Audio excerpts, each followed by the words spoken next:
स्वागत है आपका। आप देख रहे हैं कहानी कुर्सी की में लगातार चर्चा कर रहे हैं डॉक्टर मनमोहन सिंह पर, जो हमें इस वक्त छोड़कर अलविदा कह चुके हैं, जिन्होंने कल रात 9:51 पर आखिरी सांस ली। उनका क्या योगदान इस देश के लिए रहा, कितने महान अर्थशास्त्री डॉक्टर मनमोहन सिंह थे और क्या पहलू उनके जिंदगी के थे, हम जानने की कोशिश कर रहे हैं। इसी पर बात करने के लिए हमारे साथ एक और खास मेहमान जुड़ गए हैं, सैम पित्रोदा, अध्यक्ष Indian Overseas Congress. Sam Pitroda ji, जब हम बात डॉक्टर मनमोहन सिंह की कर रहे हैं तो सबसे पहले जो उनका योगदान याद आता है, जो सबसे बड़ा योगदान याद आता है, वो 1991 में वित्त मंत्री के तौर पर जो आर्थिक रिफॉर्म्स उन्होंने किए, किस तरीके से दरवाजे दुनिया के लिए खोले भारत में आने के लिए ताकि निवेश हो और जो हमारा खजाना खाली हो रहा है उसे भरा जाए। आप किस तरीके से याद कर रहे हैं? हम डॉक्टर मनमोहन सिंह को एक गांधीयन लीडर की तरह से याद करते हैं।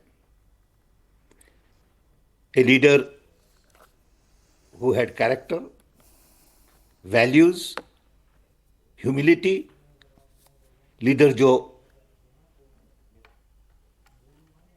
देश के कॉन्स्टिट्यूशन को बराबर समझते थे, जिनका दिल लगा था डेमोक्रेसी में, डाइवर्सिटी में, और जिनके पास इकोनॉमिक बैकग्राउंड था एज एन इकोनॉमिस्ट। सो हम उनको पहले तो एक गांधीयन लीडर की तरफ से देखते हैं, उसके बाद एक professional economist, well accomplished, highly educated, coming from very humble background, who was dedicated to national service and not personal agenda. उन्हें कोई इंटरेस्ट नहीं था कि उनके बारे में चर्चा होए कि ये उन्होंने किया, ये नहीं किया। उनका ध्यान था देश की प्रगति पर। आप न्यूक्लियर डील का एग्जाम्पल देखिए। जब डॉक्टर मनमोहन सिंह ने अपनी पॉलिटिकल कैपिटल लगा दी न्यूक्लियर डील के पीछे,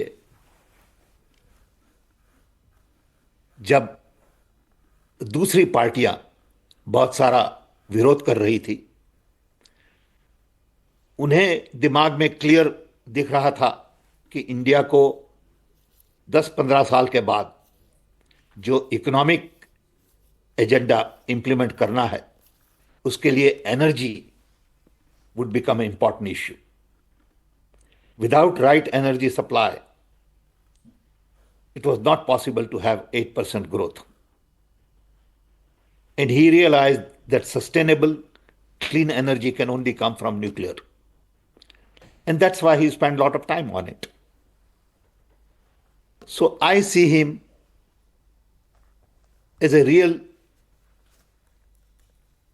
leader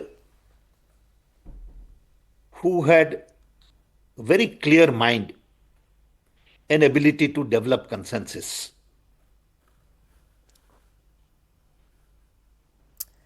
बिल्कुल पित्रोदा जी, जो सोच लिया उन्होंने वो करके दिखाया। बेशक सहज और सरल स्वभाव के रहे, लेकिन एक बार जो सोचा उसे करके दिखाया। और इसीलिए विदेशों में भारत की धाक कैसे जमानी है, कैसे भारत के बढ़ते कदम को पूरी दुनिया में दिखाना है, इसकी शुरुआत, इसकी आगाज अगर कहें तो डॉक्टर मनमोहन सिंह करके गए। बिल्कुल। देखिए, जब ओबामा को मिलने वो आए थे यूएस में, तब मैं उनके साथ था। Obama had great respect for Manmohan Singh. He saw him as a senior global leader. Same with many of the key politicians in Europe I met, especially in England and all. They all respected Manmohan Singh for his professional ability, for the way he managed his government, and for his humility, his simplicity. So he enhanced India's position on global platform in a very different way. It was not about publicity. It was not about drumming up thousands of NRIs and creating big show and tell. He never did that. Okay. दुनिया के बाकी बड़े नेताओं से doctor Manmohan Singh के संबंध कैसे थे, या क्या केमिस्ट्री देश के उस वक्त के प्रधानमंत्री डॉक्टर मनमोहन सिंह और दुनिया के बाकी बड़े नेताओं की रहा करती थी पित्रोदा जी? जब बुश प्राइम मिनिस्टर थे तब भी हमने देखा, और जब ओबामा प्राइम मिनिस्टर से तब भी हमने देखा कि both leaders had great respect for Manmohan Singh. Manmohan Singh was senior. He was known as an economist, and people understood his economic reforms, and they respected him for his deep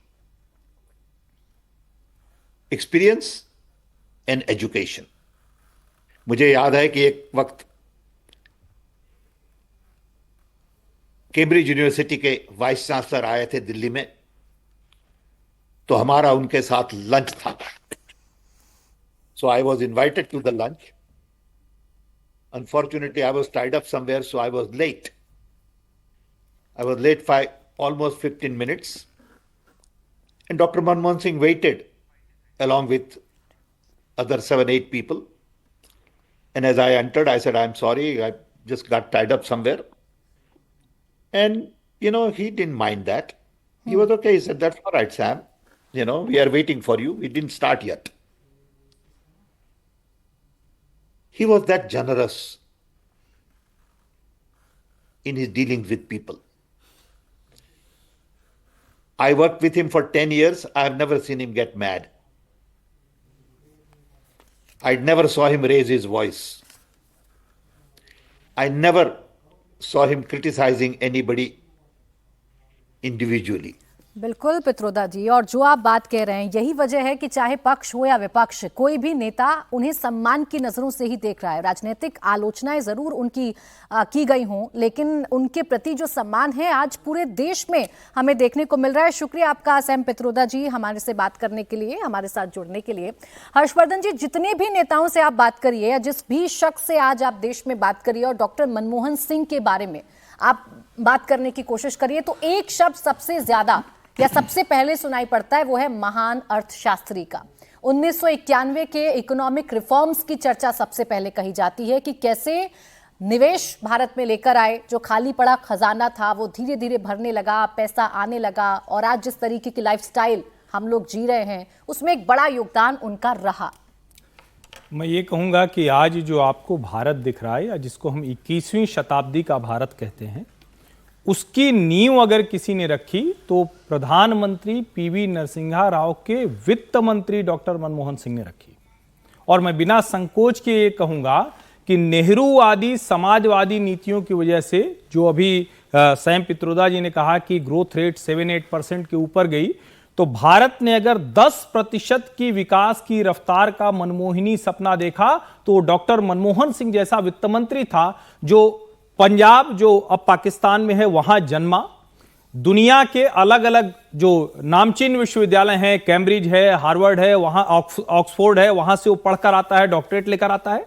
उसके बाद दुनिया के बड़े बड़े संस्थानों में आर्थिक नीतियों की सलाह देने का काम करता है, और फिर भारत में मोटा मोटा 4 दशक तक सलाहकार से लेकर और फिर अलग अलग जगहों पर प्रमुख के पद पर रहता है. लेकिन एक बात जो भारत के लोगों को ध्यान में नहीं, वो जरूर मैं बताना चाहूंगा.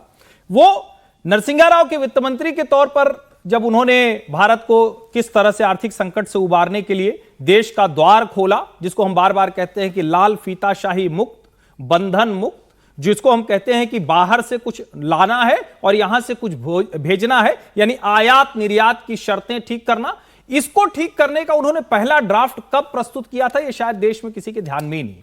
वो पहला ड्राफ्ट उन्होंने, जो प्रधानमंत्री चंद्रशेखर थे उनके सलाहकार के तौर पर, और वो 3 लोग थे. कौन 3 लोग थे?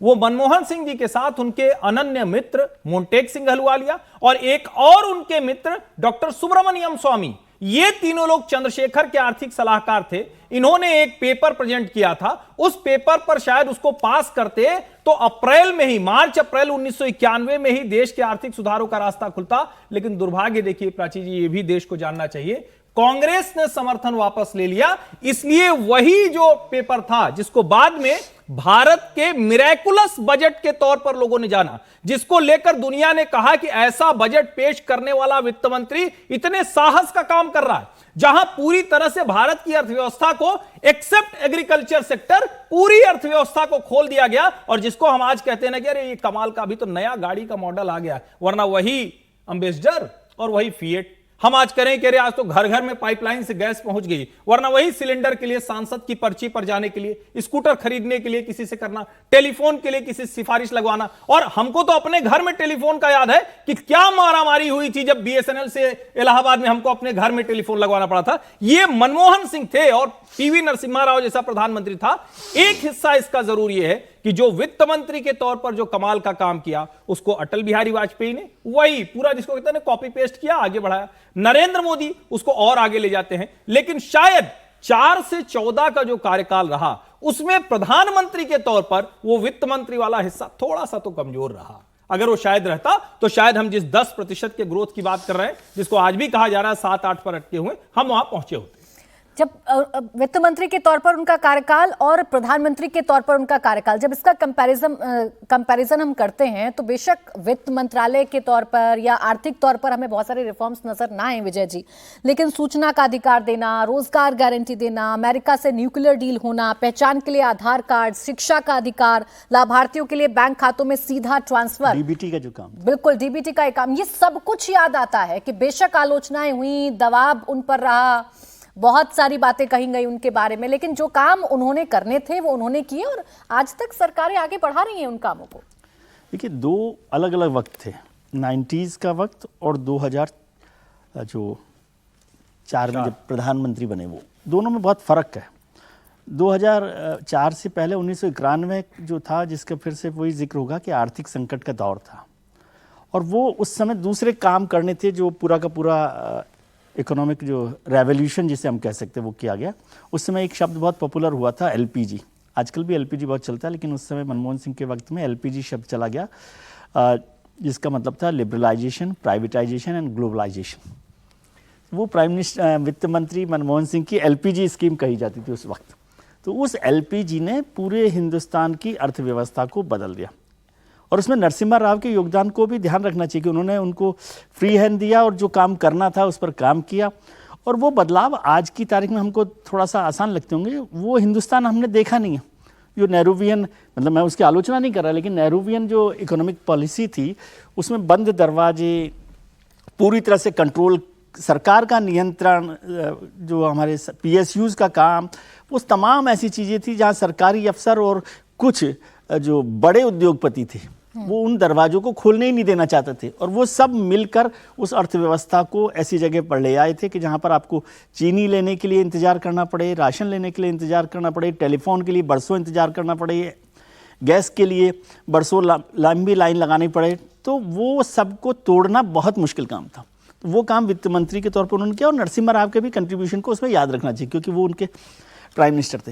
लेकिन जब वो प्राइम मिनिस्टर बने, तब तक देश उनके 5 साल और उसके बाद के खास तौर से वाजपेयी जी के जो 6 साल है, 99 से 2000 जी 98 से, हाँ 98 से, इसलिए वो 6 साल, उसमें उस मनमोहन सिंह की और नरसिम्हा राव की लिबरलाइजेशन की नीति पर बहुत काम हुआ। ये याद रखना चाहिए, आज हम याद नहीं कर रहे। वाजपेयी सरकार ने असल में लिबरलाइजेशन पर काम किया। जो टेलीफोन का, ये मोबाइल का, ये जो सारा देख रहे हैं, हाईवेज का, इंफ्रास्ट्रक्चर का, वो सारा काम, मतलब ये समझिए कि दिमाग या ड्रीम जो था मनमोहन सिंह का था, लेकिन उसका एग्जीक्यूशन जो है ना, वो वाजपेयी सरकार में हुआ। तो 2004 में जब प्रधानमंत्री बने मनमोहन सिंह, तब तक देश बदल गया था। वो आर्थिक संकट उस तरह का नहीं था, तो उससे आगे बढ़ने की जरूरत थी, और उस पर उन्होंने काम किया, जिसे हम human face of prime minister कहते हैं, या human face of Manmohan Singh कहते हैं, जिसमें ये सारे काम हुए। RTI का जो मसला हुआ, राइट टू इन्फॉर्मेशन को मैं बहुत ही क्रांतिकारी कदम मानता हूँ और जोखिम भरा भी मानता हूँ। राइट टू एजुकेशन है, राइट टू फूड है, DBT आज जो देश भर में चर्चा हो रही है ना, कि आपके खाते में पैसा चला जाता है खटाखट, वो खटाखट मनमोहन सिंह की वजह से चला जाता है, क्योंकि उससे पहले तो आपको बैंक का अकाउंट खुलवाने में 6 महीने लग जाते थे। आज डीबीटी की वजह से वो सारा का सारा काम हो रहा है। तो वो ह्यूमन फेस के तौर पर उन्होंने काम किया। और ये भी याद रखिए कि जब वो प्रधानमंत्री थे मनमोहन सिंह, तो यूपीए की सरकार थी, और वो यूपीए की सरकार को यदि आप नाम याद करेंगे तो शिव की बारात में कम लोग थे। मनमोहन सिंह की बारात मतलब मंत्रिमंडल में इतने तरह के लोग थे, और हर आदमी अपने आप को मनमोहन सिंह से ज़्यादा ताकतवर, ज़्यादा पॉपुलर, ज़्यादा ज्ञानी समझता था। तो वो पूरी शिव की बारात को लेकर चलना और उसके साथ काम करना बहुत मुश्किल है। आप मनमोहन सिंह को वो याद कीजिए। आज हम बहुत चर्चा करते हैं संसद की कि पार्लियामेंट चलने नहीं दी जा रही है। अभी पिछला सेशन भी हमारा खारिज हो गया। 2004 में वो प्रधानमंत्री बने। इस देश के 75 साल में कभी नहीं हुआ कि प्रधानमंत्री को अपने मंत्रियों का परिचय कराने का मौका नहीं दिया विपक्ष ने, समझे। ऐसा कभी नहीं हुआ हिंदुस्तान में 75 साल में कि प्रेसिडेंट के थैंक्स जो होता है मोशन ऑफ थैंक्स, उस पर प्राइम मिनिस्टर को बोलने नहीं दिया गया। और वो नहीं बोला उन्होंने जो बोलना था motion of thanks. Shibu Soren का इश्यू हो गया था। शिबू सोरेन, लेकिन मतलब मसला शिबू सोरेन का मसला था वो जब पहले से जो उन पर घोटाले और आरोप चल रहे थे। और फिर मनमोहन सिंह को वो जो भाषण जो वोट ऑफ थैंक्स में देना था, उन्होंने देश के नाम संबोधन में किया। उसके लिए वहाँ पर 3 दिन उन्होंने अपनी प्रैक्टिस की टेलीप्रॉम्प्टर पर, और फिर उसको रिकॉर्ड किया गया और वो दूरदर्शन पे दिखाया गया। तो बहुत सारी मुश्किलें उनके साथ रही। लिखा गया था वो तो उर्दू में, क्योंकि वो हिंदी नहीं जानते थे, हिंदी लिपि जो देवनागरी वो नहीं जानते थे, तो उर्दू में ही उनके जो लाल किले से भी जो भाषण होते थे वो उर्दू में या गुरुमुखी में लिखे जाते थे।